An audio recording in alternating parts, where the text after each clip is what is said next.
पवित्र रमजान मास अवसर भद्रक जिला कांग्रेस कमिटी पक्षर एक इफ्तार पार्टी अनुष्ठित हो जाइछि। गुरुवार दिन जिला पार्टी कार्यालय ठारे जिला सभापति नलिनीकांत महांती नेतृत्व में इफ्तार पार्टी अनुष्ठित होइतिला।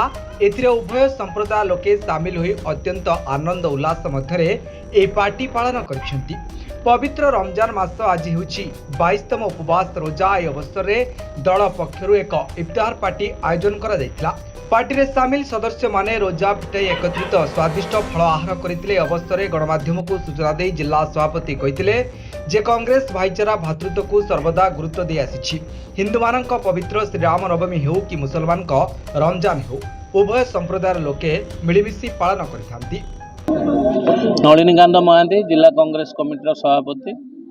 भद्रक आमर भाईचारार सहर। ये सबू पर्वपर्वाणी आम भाईचारा मध्य भल पाइबा भितर पालन करूँ। कारण आम दलर सर्वोच्च नेता श्रीजुक्त राहुल गांधी गोटे नारा जे आम मोहब्बतर दुकान खोलमु समस्त आम भल पाइबा भितर रे। ये आपड़ देखुं जो भाव में रमजान मासर इफ्तार पार्टी ये होता जिला कांग्रेस कमिटी तरफ पुणी आगामी दिन में रामनवमी आसो आम हिंदू मुसलमान भाई माने मिसी पुणी सेकु पालन करमु।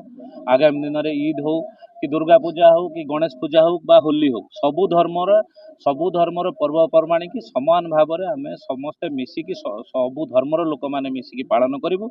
यह कांग्रेस प्रतिश्रुतिबद्ध और प्रतिज्ञाबद्ध। आम समस्त भितर भल पाइबा बांटीमु। भल पाइबा सहित भाईचारा सहित आम आगको ये कार्यक्रम पालन। Bureau report Odisha 11 news.